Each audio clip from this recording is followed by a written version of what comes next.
For the past several months, I have met frequently with builders and realtors, with mayors, with labor leaders, with planning and zoning officials, and many other outstanding citizens of our state to discuss the crisis in housing. All were in agreement that a crisis indeed existed. Huge segments of our workforce, although earning more today than ever before, are confronted with the same problem. Most young couples are prohibited from purchasing a home because of existing housing prices. Tenants in many areas of our state are facing substantial increases in rent, many of whom can ill afford it, but are unable to find apartment vacancies elsewhere. These people, the young and the aged, the teacher and the mechanic, white and black, are thrifty and respectable citizens.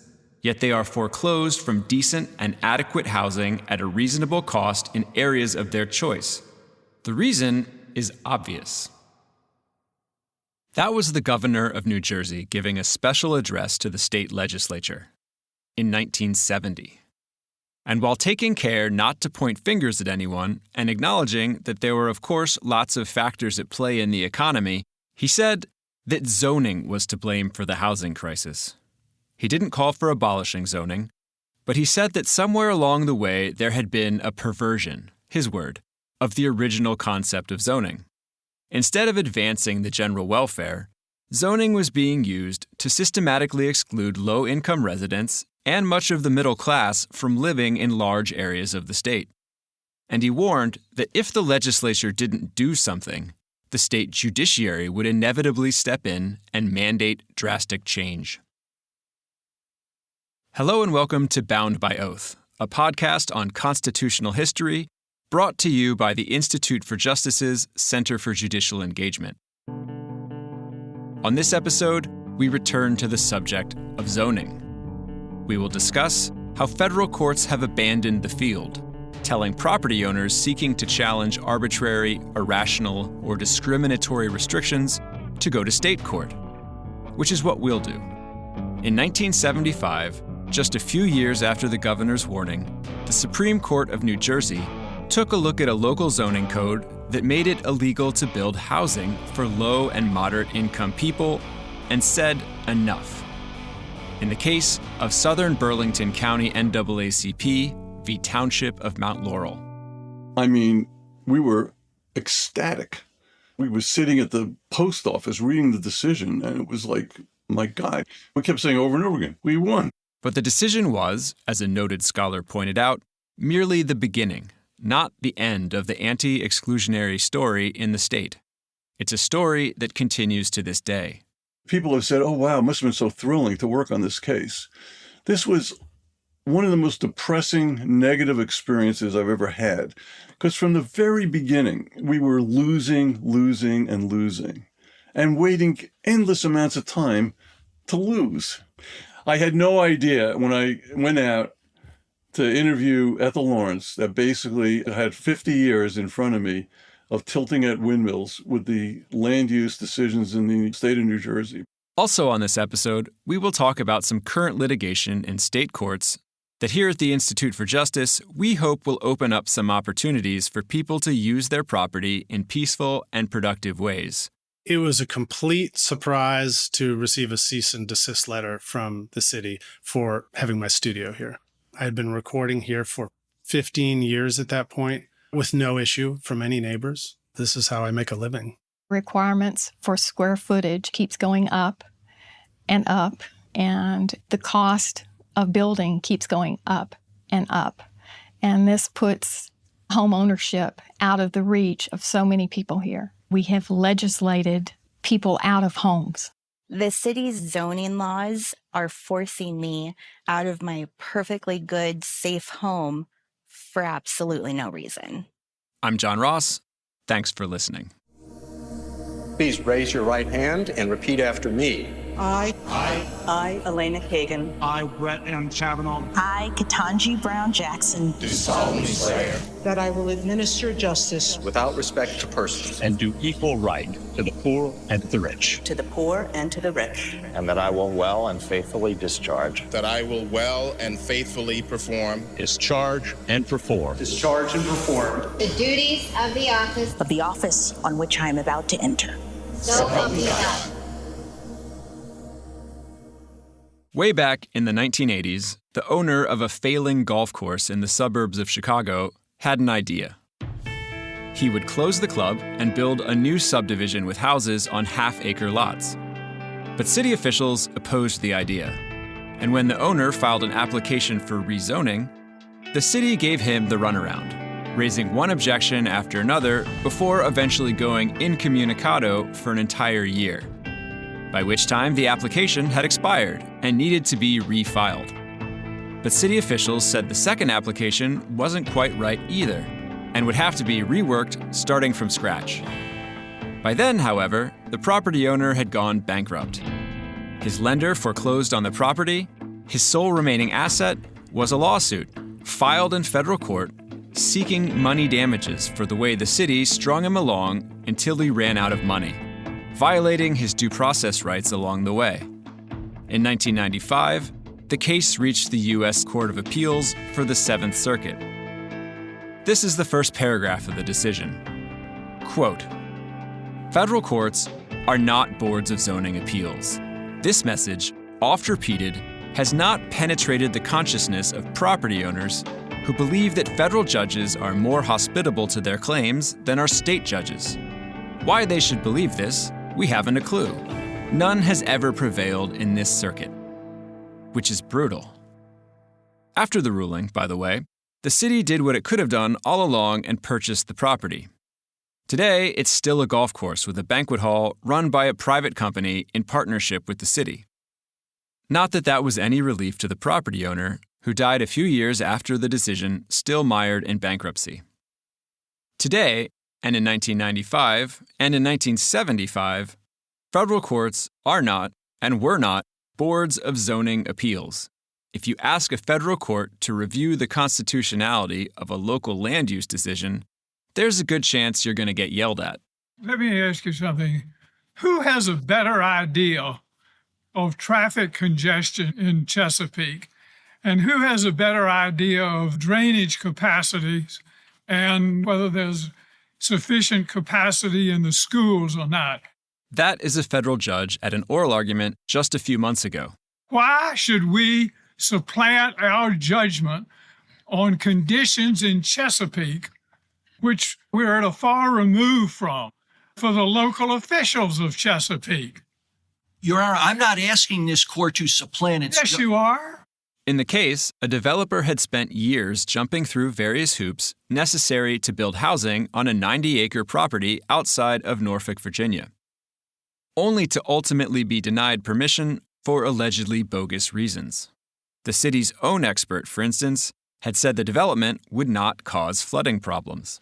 What you want to do is you want to take this whole area, remove it from the people who were elected by the citizens of that county, and put it in unelected hands. Yes, you do. You disagree with the legislative decision. Because the legislative decision was arbitrary and capricious and wasn't based on rational facts. But the court was not interested in reasons, facts, or evidence. You keep talking to us about evidentiary decisions. You know the place for your evidence? It's before the city council. In a unanimous ruling, the court held that, quote, "The citizens of Chesapeake retain the right to fashion the destiny of their community subject to whatever appeals state law provides. The record gives us no reason to take their future from them." Again and again, judges have said that the small matter of local land use regulations are, by and large, beneath the dignity of federal courts. But as we talked about last episode, it didn't have to be that way. In its landmark decision upholding zoning in 1926, Village of Euclid v. Ambler Realty Company, the Supreme Court said that in some instances, the general public interest might outweigh a municipality's interest in its zoning laws. For example, if there was a shortage of housing in a region, the zoning laws of one municipality in that region might have to take a back seat. And in a subsequent decision in 1928, the court held that zoning could be irrational and arbitrary. In that case, Nectow v. Cambridge, it said that zoning a parcel for residential use, even though it was surrounded by heavy industry, was just such an arbitrary rule. So what happened? Well, for over 40 years, nothing. The Supreme Court hardly took up any constitutional challenges to zoning. And when the court did begin to show a renewed interest in the 1970s, almost without exception, it ruled in favor of local government. Sometimes on big constitutional questions, but other times they disposed of cases on disappointing procedural grounds. For example, Worth v. Selden, decided in 1975. The basic complaint of the petitioners is that the zoning ordinance of the town of Penfield, New York, on its face and as applied, is illegal and unconstitutional, being racially discriminatory. That is the attorney for a group of low-income residents of Rochester, New York, of which the town of Penfield is a suburb, arguing at the Supreme Court. They allege that Penfield's zoning ordinance, by mandating large single-family homes on large lots with large setbacks, made it practically and economically impossible for them to live in the town. And they alleged that the town's zoning ordinance was specifically intended to exclude minorities. We're saying here that this is racially motivated, and it is the same as the town hanging a sign outside the town of Penfield that minorities are not wanted here. It has that same effect. In addition, a group of home builders intervened in the lawsuit, alleging that they had tried to build low and moderate income housing in Penfield and each time had their plans rejected. All of those efforts have been denied, all those applications. The Penfield Better Homes application to rezone was denied by the town on the basis that the housing was not appropriate or consistent with the use of the adjacent properties, which is single-family dwelling. One developer who had previously built single-family homes in the town alleged that town officials had threatened to retaliate against them for being part of the lawsuit, saying that they would not be able to get approvals to build any more projects, whether it complied with the zoning or not. They allege in their complaint not only have they made these various and numerous applications for exception to the zoning ordinance, but that the town of Penfield has threatened that if they pursue this lawsuit, that they will not be allowed to do business in the ordinary course with the public officials of the town. But in a decision written by Justice Powell and decided by a vote of 5-4, the court ruled that none of the plaintiffs had adequately alleged that they were harmed by the ordinance, and thus they did not have standing to bring the lawsuit. We conclude that none of the petitioners has alleged facts sufficient to satisfy the threshold requirement of standing to sue in the federal courts. Accordingly, the judgment of the Court of Appeals for the Second Circuit is affirmed. Regarding the low-income plaintiffs, the majority said that they hadn't adequately alleged that the zoning ordinance, rather than the general economics of the area housing market, had priced them out of Penfield. As for the developers, the majority said that they had not been sufficiently specific about the projects they were forbidden from building. Writing for the dissenters, Justice Brennan accused the majority of forcing the plaintiffs to prove in their initial pleadings, before discovery and depositions, what is ordinarily proved at trial. Quote, "This court has not required such unachievable specificity in standing cases in the past, and the fact that it does so now can only be explained by an indefensible determination to close the doors of the federal courts to claims of this kind." The result of the case was to dramatically shrink the universe of people who could bring challenges to exclusionary zoning. If you didn't already own a property in town, good luck getting in the courthouse doors. If you were a developer, it had now become much harder to show that your claims were ripe for review. And in other cases that did proceed to the merits, the court was unwilling to say that the Constitution protects against arbitrary or discriminatory treatment. Perhaps most infamously, in the case of Belterre, New York v. Boris. We'll hear arguments next in number 73-191, Village of Belterre against Boris and others. The case involved a couple who had rented their house on Long Island to 6 university students. But the village of Belterre, population just 700, where the house was, had an ordinance barring more than 2 non-family members from living together under the same roof. You could have a roommate, but you couldn't have roommates. The homeowners sued, as did the students, who said that their living arrangements were the best that they could afford.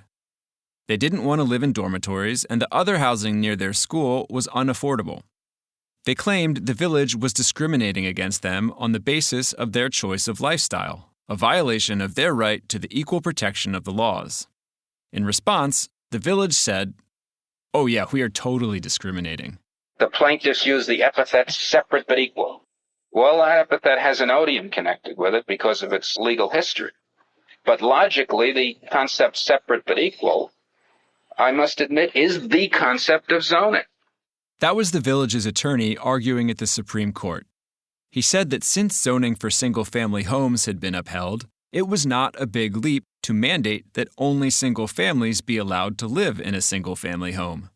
No one was casting any judgments on anyone else's lifestyle choices.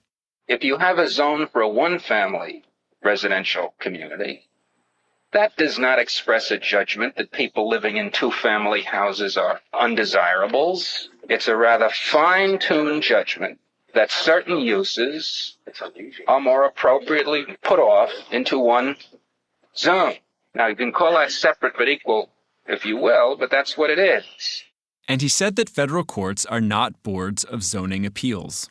Zoning has traditionally been considered a matter of local responsibility, and this court has wisely refrained from becoming a national board of standards and appeals to hear applications of variances from zone.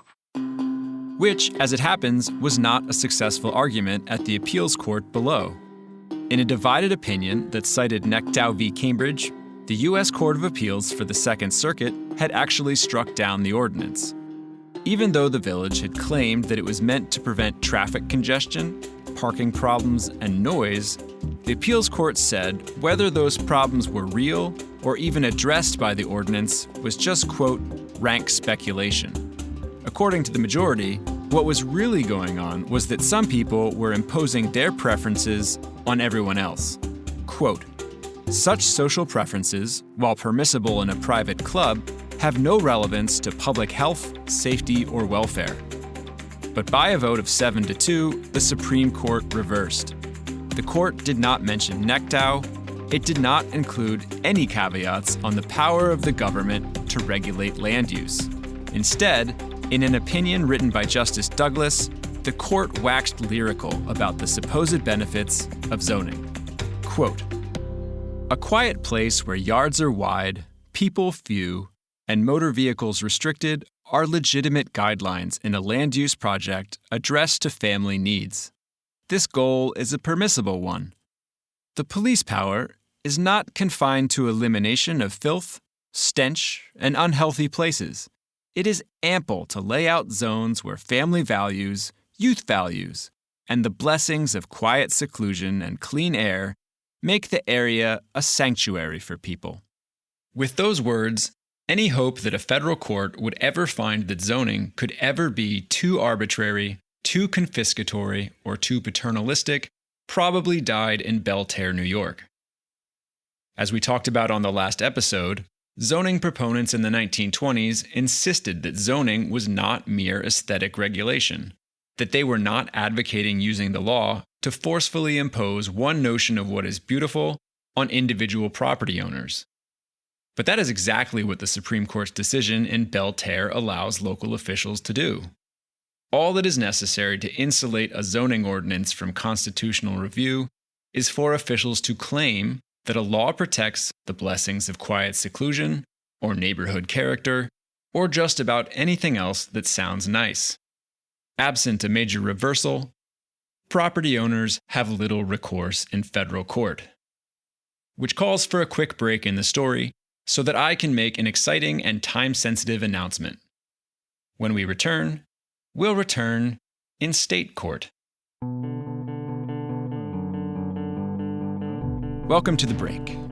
I have an exciting and time-sensitive announcement. Next month, on Friday, May 10th, we at the Institute for Justice will be hosting a conference at our office in Arlington, Virginia, to commemorate, contemplate, and commiserate over the 100th anniversary of the Open Fields Doctrine, the very same doctrine that we explored on Episode 1 of this season. Thank you, Mr. Chief Justice, and may it please the Court. Fourth Amendment protection does not apply to Mr. Thornton's woods. The Fourth Amendment does not protect property rights. The conference will feature an extraordinary array of scholars and Fourth Amendment experts, including Professor Laura Donahue, who you will remember from episode 1. If you love freedom, property rights, and the Fourth Amendment, or if you're just open to being persuaded about any of those things, please do consider attending. For all the details, Google Institute for Justice and Open Fields, or check the show notes. You won't want to miss it. Welcome back. With the doors to federal courthouses closed, advocates turned their attention to state court and state constitutions. And by all accounts, the leading case on that front comes from New Jersey. In 1970, the governor declared that the state was in the grip of a housing crisis, caused in large measure by exclusionary zoning. And he noted that the state's Supreme Court was keenly aware of the problem and had unmistakably indicated that it was ready to stop deferring to local governments.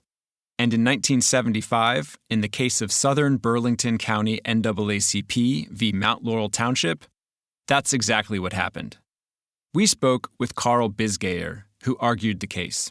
My name is Carl Bisgayer. I'm 79 years old, and we're going to start talking about events that happened when I was 25. Mr. Bisgayer had just graduated from law school and begun working at a nonprofit legal services program in the city of Camden, New Jersey. And just at that time, I got a call from a suburban minister from Haddonfield, New Jersey, and I don't expect any of you to know what Haddonfield, New Jersey means, but it is the crown jewel of South Jersey, a very old, wealthy community. It had a black community in it. They had actually 2 churches, local churches that dated back to the 1860s, 1870s.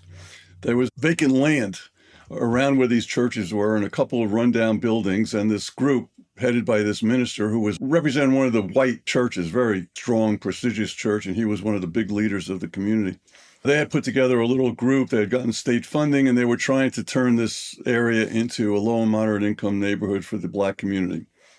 The town didn't support it. They lost their option. They called me up. They said, "What can you do?" And I knew nothing about land use law. I had never heard of zoning before. So he went and talked with the developer who had pulled out of the project. And I met with the South Jersey Builders Association because I was just curious what was going on. Why didn't they build low and moderate income housing? I mean, it was sponsored by the federal government, guaranteed residence, guaranteed income. It seemed like a no-brainer, exactly what a builder would want. Took away all the risk. They said there was no way that they would ever build if the community wasn't supportive of what they were doing. Their takeaway was, we build what they want, where they want it, and we're doing really well. The builders said that trying to build something that local officials did not want was suicide, because municipalities have a million ways to delay a project, to cost you money, to make your life miserable. And they gave a concrete example.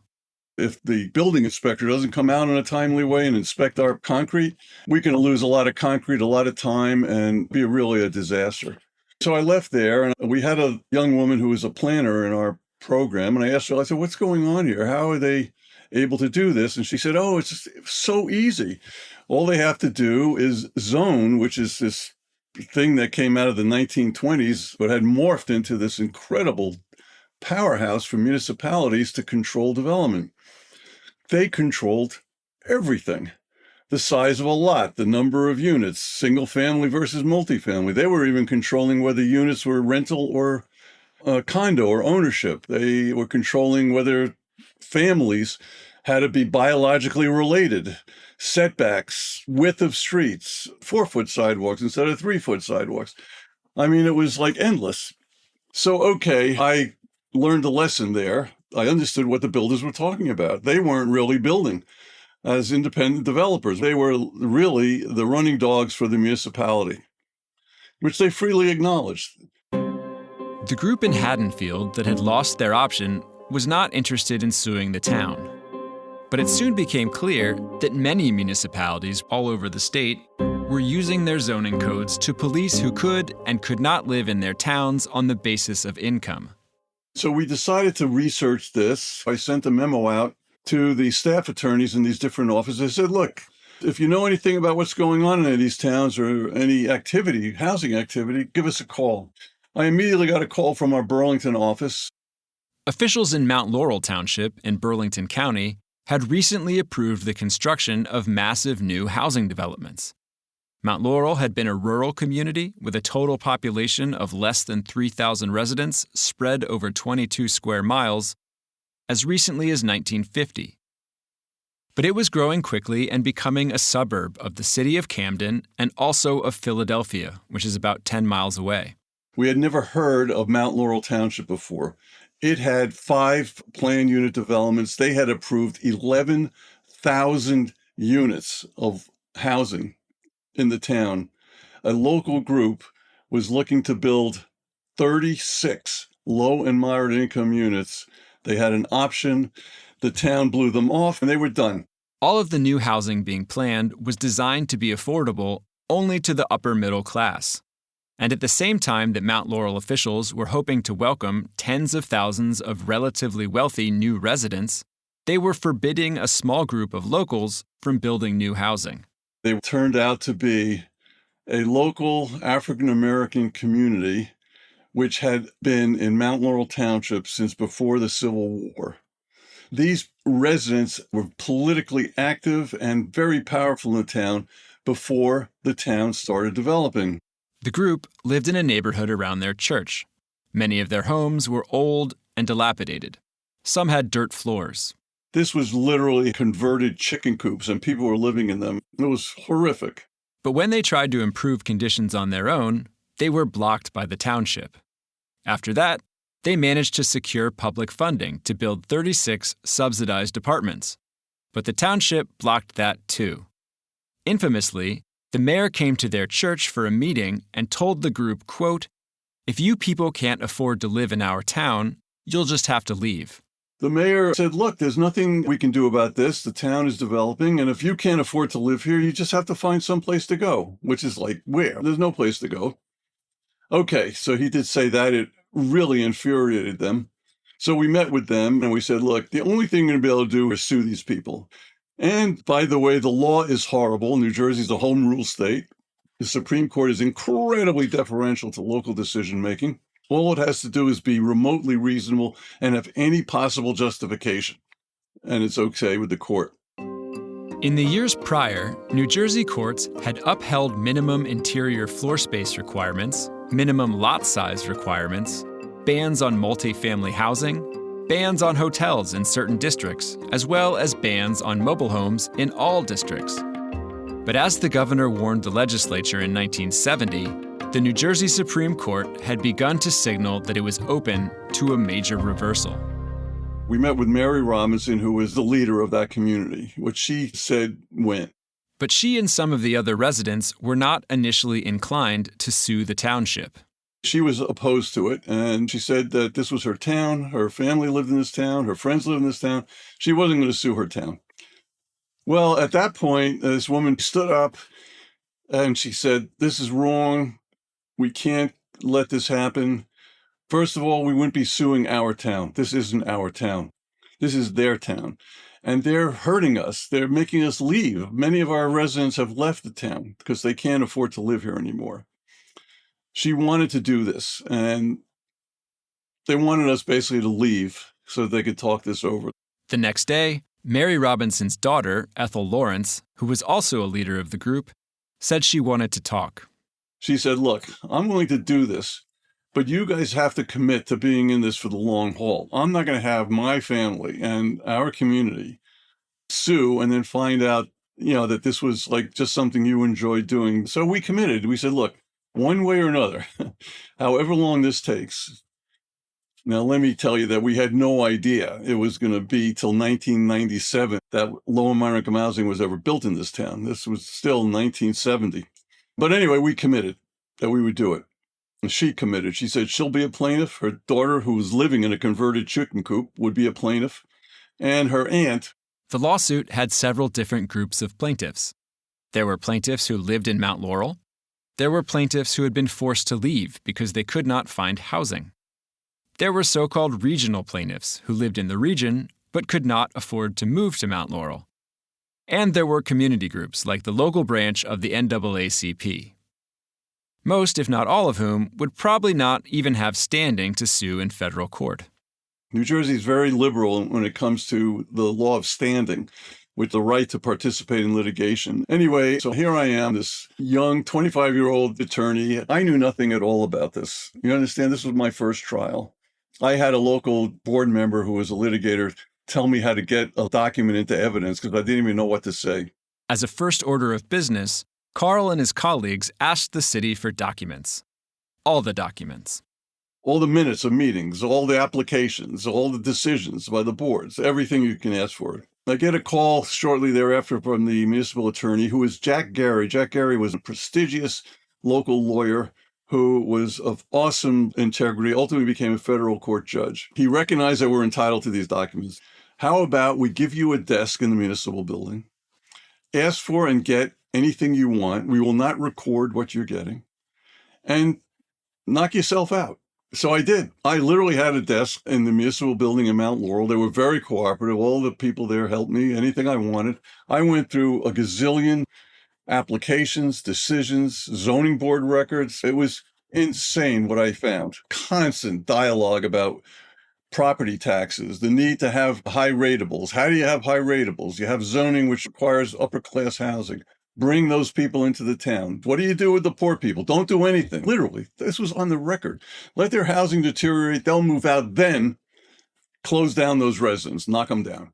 The city later conceded in court that their zoning decisions were driven entirely by the impact on tax revenue.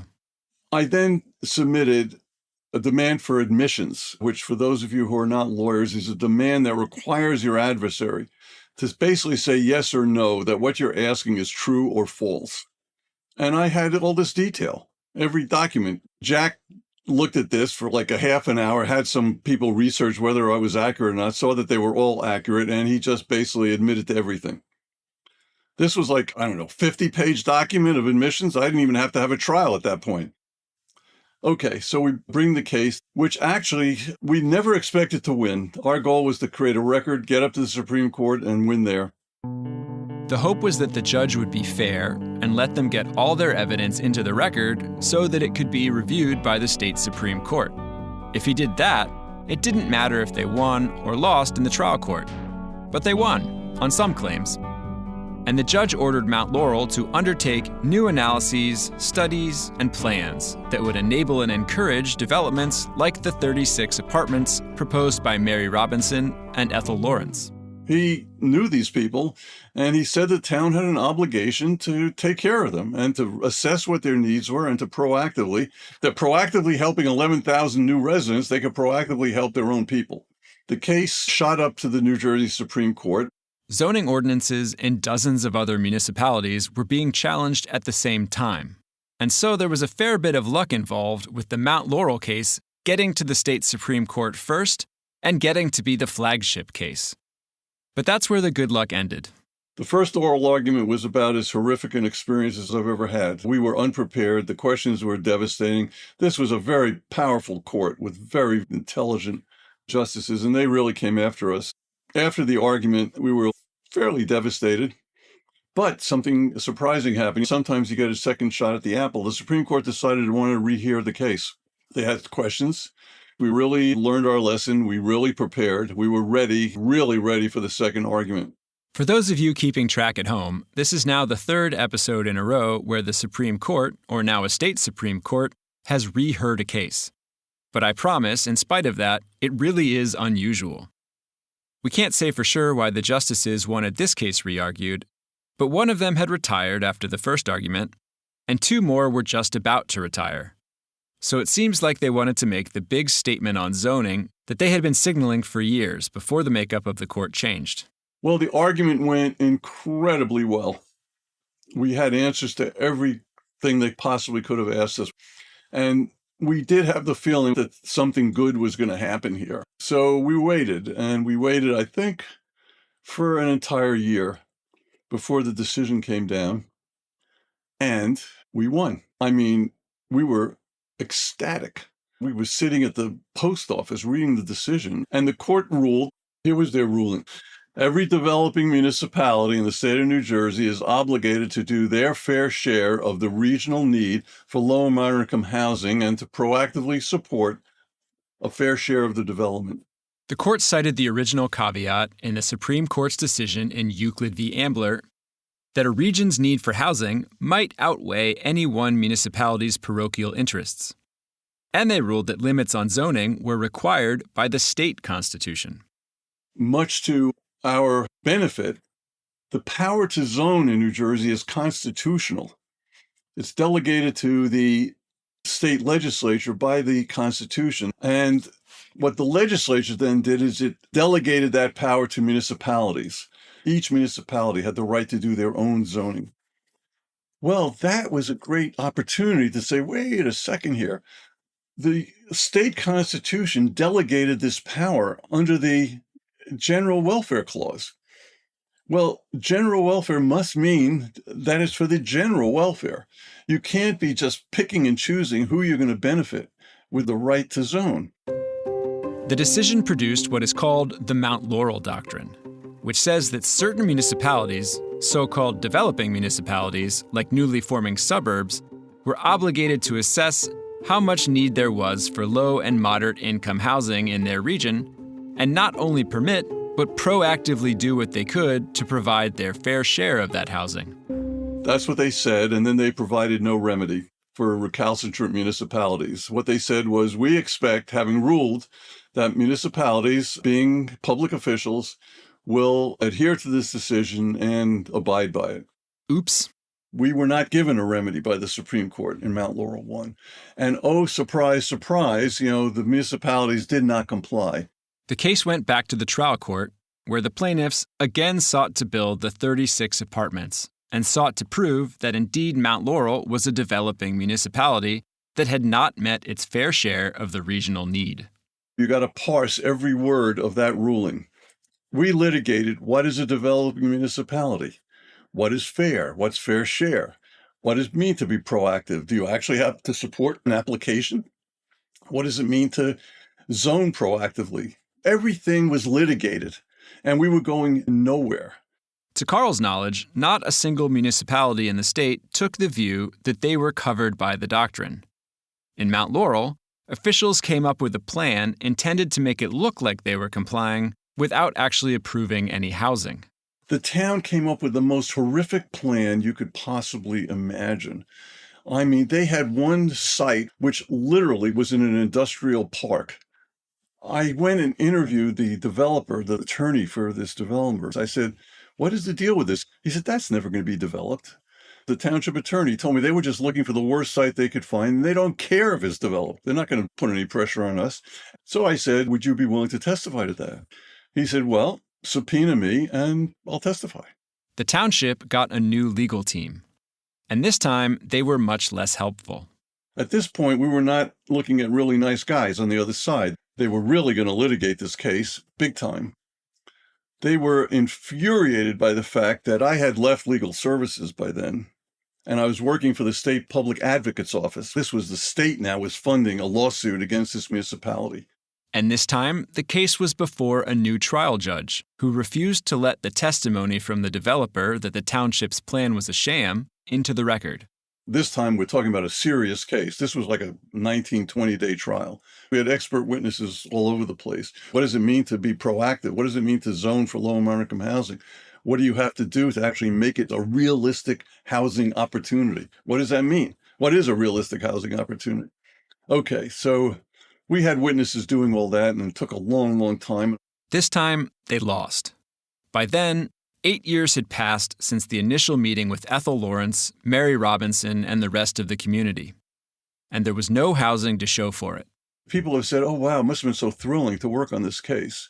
This was one of the most depressing, negative experiences I've ever had.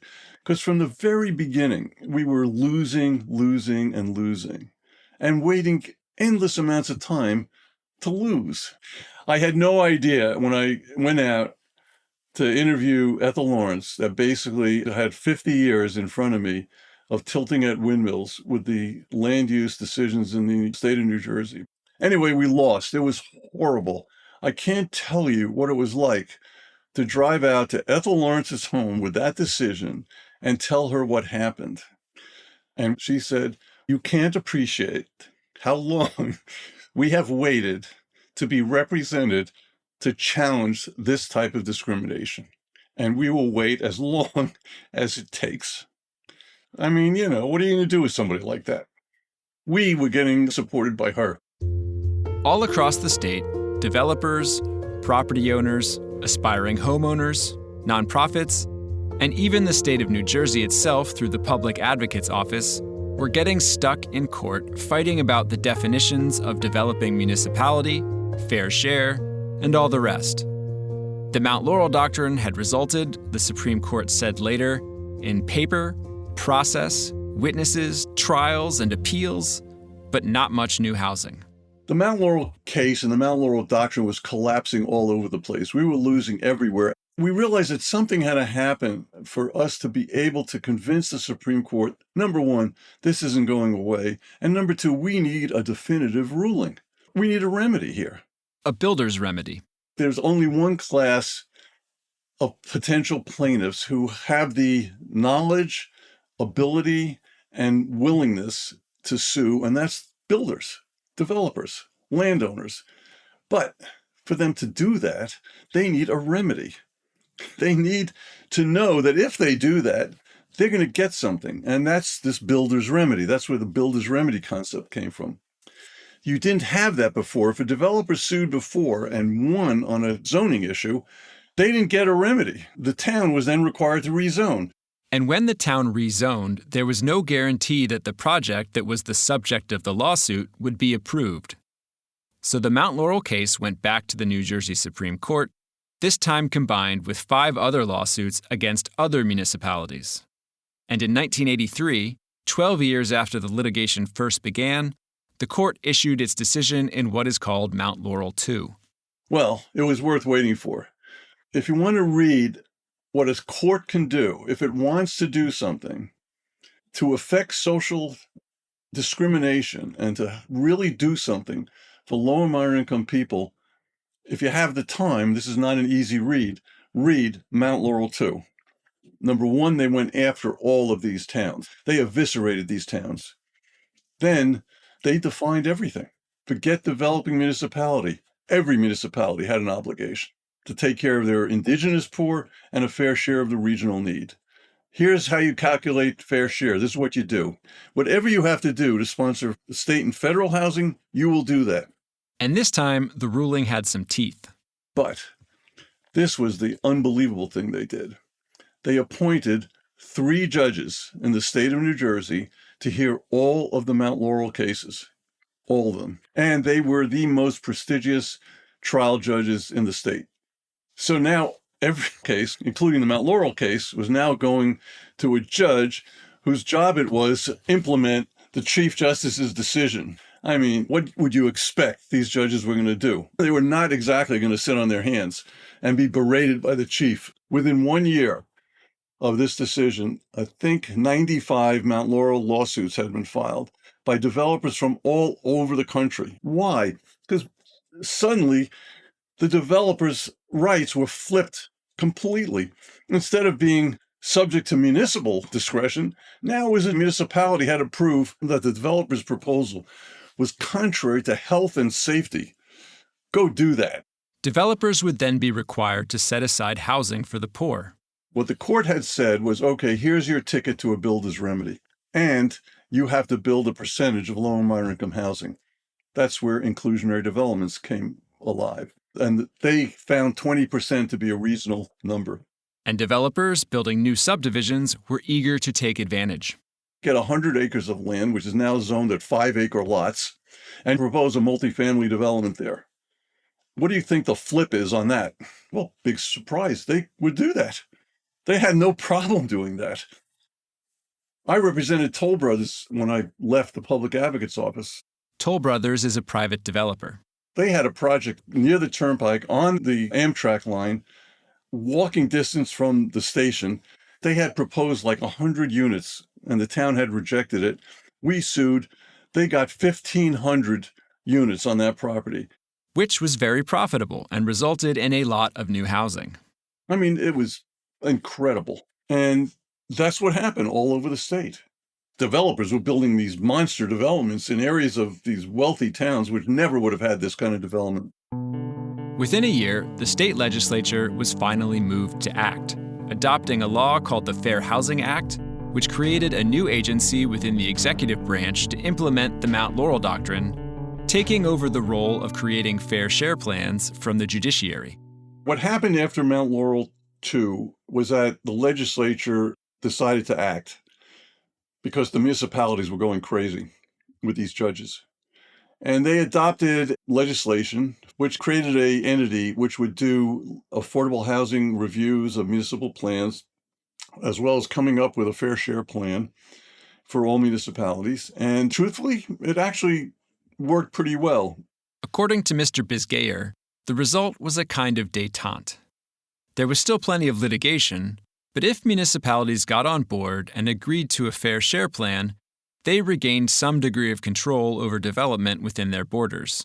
And by the way, an interesting thing about that is 80% of the units were being built, a lot of them multifamily units for middle and moderate income people, which again never would have happened. That lasted for about a decade. But the system depended upon the goodwill and the good faith of state officials. And eventually an official who was not a fan of the Mount Laurel Doctrine was appointed to the head of the agency overseeing all of the administrative machinery. And things suddenly ground to a halt. She hated the Mount Laurel decision, and she basically gutted it. She refused to come out with a fair share plan.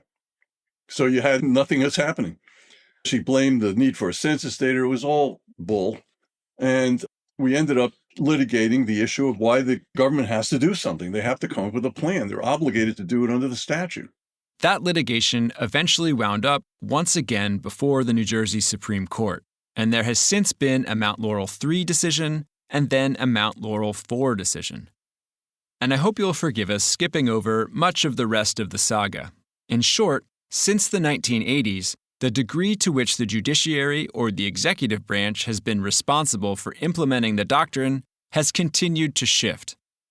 And just 2 weeks ago, the governor signed new legislation with a new balance of responsibilities that is intended to result in a lot more affordable housing without quite so much litigation. With the stroke of a pen, New Jersey Governor Phil Murphy today signing into law the state's new affordable housing bill, aimed at getting low and middle income families a roof over their heads. This is a landmark day by any measure. The governor's team says the bill will establish a streamlined framework for determining how many affordable housing units each city and town will need to build under what's commonly known as the Mount Laurel Doctrine. In Mount Laurel Township itself, the Ethel Lawrence Homes, a project with apartments, townhomes, and single-family homes on 60 acres, opened finally in the year 2000, nearly 30 years after Ethel and the community first filed suit. She did not live to see the project's completion. Here we were developing in her town, which is what she always wanted, and wasn't going to happen. She wasn't going to live to see that. Anyway, legacy. From that point of view, I guess it's been a success. The energy that it's taken. I mean, if every developer in the United States of America had been building 20% of their housing for low and moderate income people, I want you to go back to Mount Laurel 2, 1983, and go forward 30 years and get a sense of how much low and moderate income housing would have been built by private developers. We don't have a housing problem. We have the best industry in the world for building housing. If there's something that the building community in the United States of America can do, it is that it can build a house. It knows how to do that. In spite of the Mount Laurel decisions, by all accounts, there remains a drastic shortage of housing in New Jersey. So all in all, its legacy is a bit of a mixed bag. Mount Laurel is the leading case when it comes to state courts going a different route on zoning issues than federal courts. But nearly 50 years later, no other state court system has tried to address exclusionary zoning as comprehensively as New Jersey has. And in New Jersey, the process for a landowner who wants to build still involves a lot of process. Studies, layers of review, approvals, subsidies, mandates, and the goodwill and good faith of local officials who often remain recalcitrant. At the Institute for Justice, we are also in the zoning reform ballgame, and we're trying a different approach. With the greatest respect to Carl and Ethel and their team, and with the recognition that our approach is one that would require a major reversal, at least in federal court, we're sticking with the basics. Not more or better planning. Instead, we're arguing in state courts around the country that an essential component of owning property is the freedom to build and to use your property as you see fit, subject only to restrictions that are reasonable. And not just when it comes to housing. In Texas, we have challenged parking minimums and some other parking requirements for our client's small business, an auto repair shop, that are physically impossible to comply with. In North Carolina, we are arguing that restrictions on an animal sanctuary, including a ban on hosting any type of event or having groups of volunteers work at the property, do not make sense. In Michigan, we're arguing that a rural town's adoption of a ban on cemeteries, right after our clients tried to open a business providing what are called green burials, simple, natural, more affordable burials on forested land, is arbitrary. And in Tennessee, we are challenging severe restrictions on some home-based businesses. My name is Lij Shaw. It's L-I-J. It's short for Elijah. And what I do for a living is I record and produce records for people. And I have a home studio that I like to record music out of. Recording in home studios is a Nashville tradition. It's just what everybody does in Nashville. Lij lives in Nashville, where he earns a living recording local artists and more than a few nationally renowned performers in his home studio. One record mixed in his studio has even won a Grammy. And he also teaches classes there. But, unbeknownst to him, while it was and is perfectly legal to have a home studio, in 2017, when we filed the lawsuit, he was not allowed to have any clients, visitors, guests, or students come to the studio. It was a complete surprise to receive a cease and desist letter from the city for having my studio here. I had been recording here for 15 years at that point with no issue from any neighbors. This is how I make a living. The law has since been revised, allowing him to have up to 3 clients at a time, but not more than 6 per day, which is still arbitrary and still threatens his livelihood. If a band has more than 3 musicians in it and they all want to record together, too bad. Additionally, the classes that he teaches are only affordable for students if there are more students in the room than the law allows. Also, visitors are not permitted on Sundays or any other day after 7 p.m., which is a huge problem because musicians often only have time to record on weekends and evenings. Additionally, Lij must keep a log of every client who comes to the studio and make the log available to authorities for inspection. I have absolutely no idea who complained about me having a home studio here. The way codes enforcement works in Nashville is that somebody can anonymously go to their website and just fill in a complaint. There's no legitimate reason for any of these restrictions. Lij is a good neighbor. The studio is totally soundproofed. He's not causing any parking issues because his guests' cars all fit in his driveway, which is surrounded by a privacy fence. There's just nothing going on that could plausibly be described as a nuisance or even a near nuisance. All I know is that my neighbors love me being here. They actually told me in so many words that they felt that me being here and having a home studio made the neighborhood more valuable to them and a better place to live. So Lij filed a lawsuit against the city of Nashville, arguing that the Tennessee Constitution demands that cities have a good reason to stop people from using their property peacefully and productively. And notably, Nashville permits many other types of home-based businesses to operate without any of the restrictions I just mentioned, including those that have the potential to be more disruptive to the quiet sanctity of a residential neighborhood than Lij's studio, like, for instance, short-term home rentals.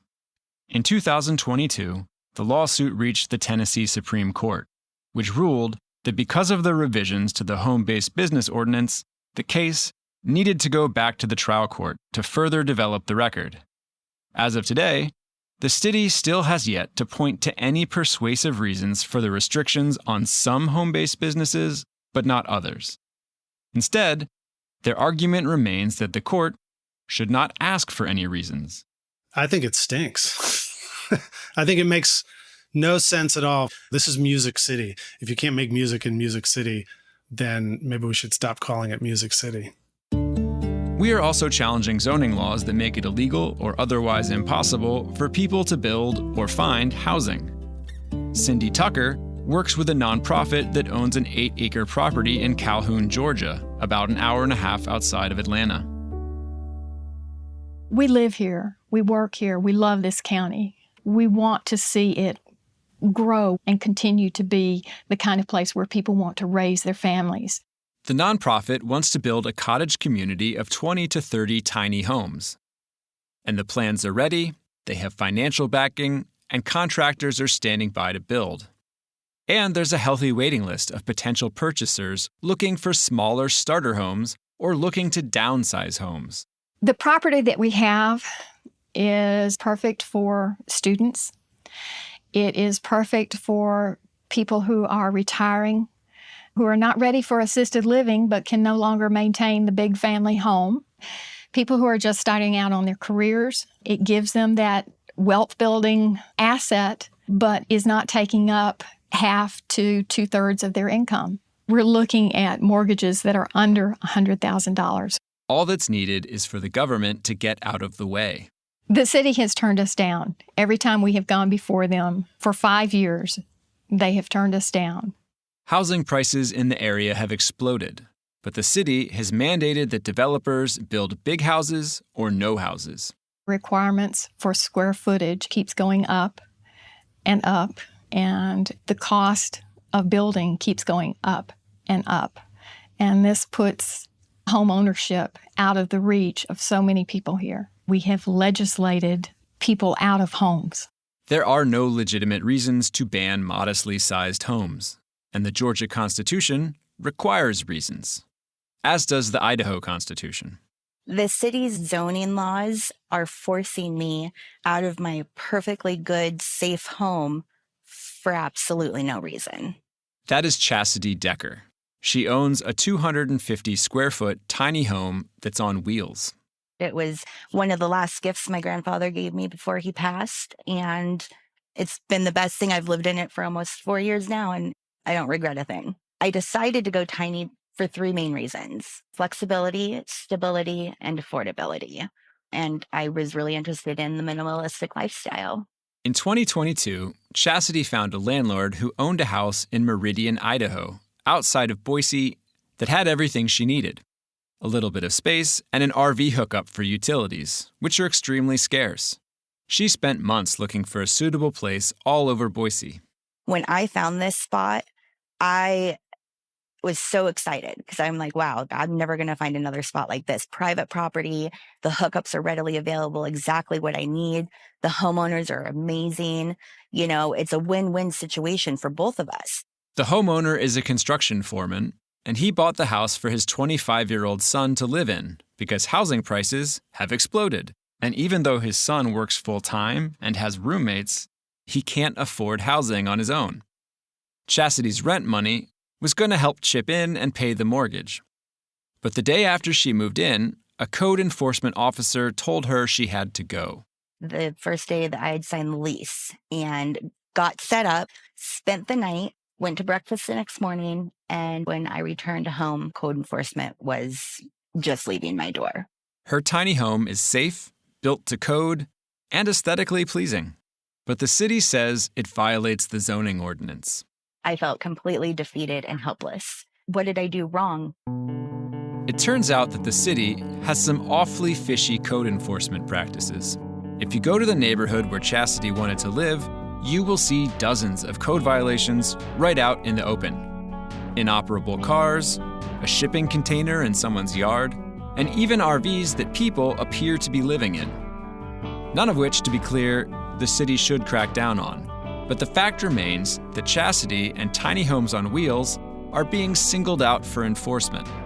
Just this past week, the case went to trial in an Idaho trial court, where we made the argument that the government should let people find these kinds of private solutions to navigating the housing crisis.